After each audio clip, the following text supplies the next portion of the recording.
If you've ever wanted proof that human ingenuity doesn't just shine in comfort but erupts under pressure, then settle in. Because what prisoners pulled off in World War II camps wasn't just clever. It was defiant. It flipped the rules of survival on their head.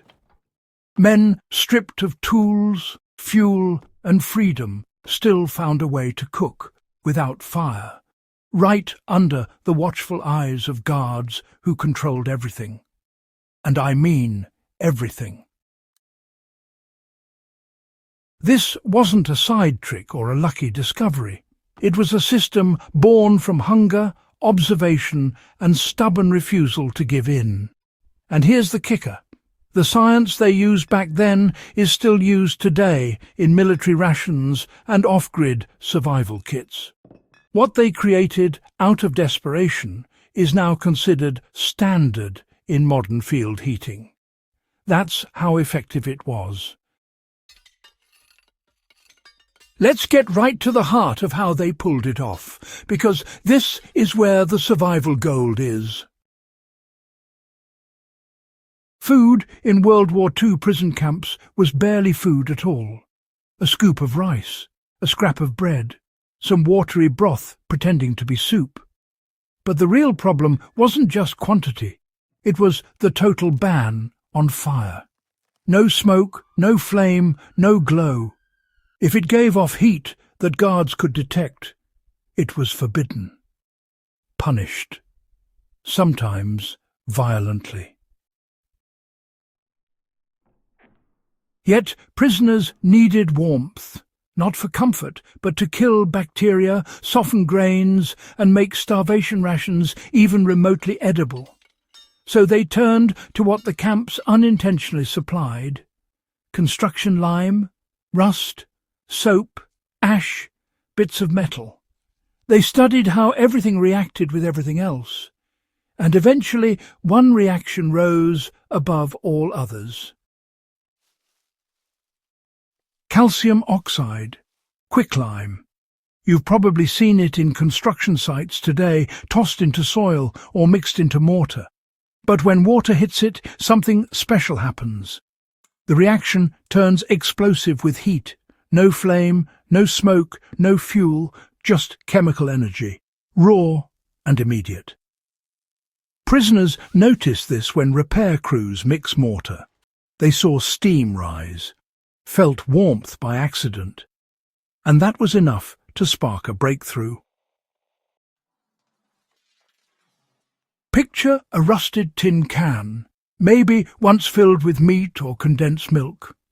Prisoners would scrape lime from construction piles or even steel from sanitation buckets. They'd put a layer of quicklime at the bottom of the can.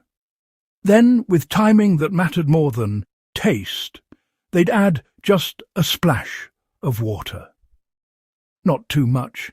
Too much water turned the reaction violent. Not too little. Then nothing happened. Then came the magic. They'd place a smaller tin inside or on top. That tin held rice, water, powdered milk, or whatever little ration they had. Within moments, steam rose and the food warmed. No smoke, no flame, nothing visible to guards, just enough heat to turn cold rice into something soft enough to chew. In harsh winters, warm liquid meant the difference between strength and collapse. Some men became so skilled at controlling the reaction they could share one stove among several prisoners. They rationed heat the same way others rationed food. That's how valuable it was. When chemistry wasn't available, prisoners turned to biology. In camps where chemicals were scarce, men used slow methods: fermentation, soaking, and natural heat from their own bodies. Raw rice left in water for 24 hours softens enough to eat. Beans naturally ferment, reducing the need for cooking. Even colder climates didn't stop them. They insulated jars near their bodies at night just to speed up the breakdown. It was primitive science, yes, but it was also smart, safe, reliable. And, it kept stomachs working when everything else was failing. The strongest proof that this wasn't just a wartime improvisation is that the modern military still uses it. Every soldier who tears open an MRE and heats it using that little pouch of magnesium and salt is using a direct descendant of those prison camp innovations. The same concept, different materials, same principle. Add water, trigger heat, warm the meal, survive another day. That's how effective the original method was. If you ever find yourself off-grid with wet firewood, no matches, or a situation where smoke could be dangerous, this technique still applies. It's simple, controlled, and incredibly practical. Here's a historically accurate modern version. Get a small metal container. Add a tablespoon or two of calcium oxide, sold in many hardware stores as garden lime. Slowly add just enough water to activate it. You'll hear it hiss as it starts generating heat. Immediately place a second metal cup or tin above the reacting lime. Add your soup, water, tea, or even rice. Within a minute, you'll see steam. In several minutes, you'll have warm, safe liquid that could keep you going. Just do it outside or in a well-ventilated area. The reaction gives off steam and mild fumes. But the heat is real, dependable, field-tested in the harshest conditions imaginable. Every survival skill has a story. And this one? Well, it's a story of refusing to starve quietly. These men took scraps and science and, turned them into tools of resilience. They experimented. They shared knowledge. They refused to accept the constraints forced on them.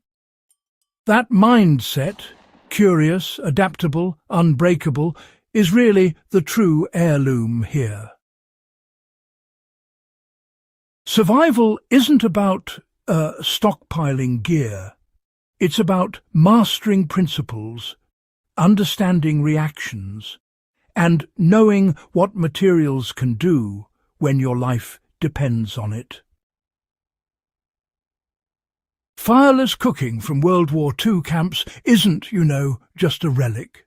It's a blueprint, a reminder that even when everything is taken from you, knowledge remains the one thing no guard, no fence, and no regime can ever confiscate. If this deep dive taught you something new, make sure you subscribe and share it with someone who respects history and survival the way you do. The more we understand how they endured then, the stronger and smarter we become today.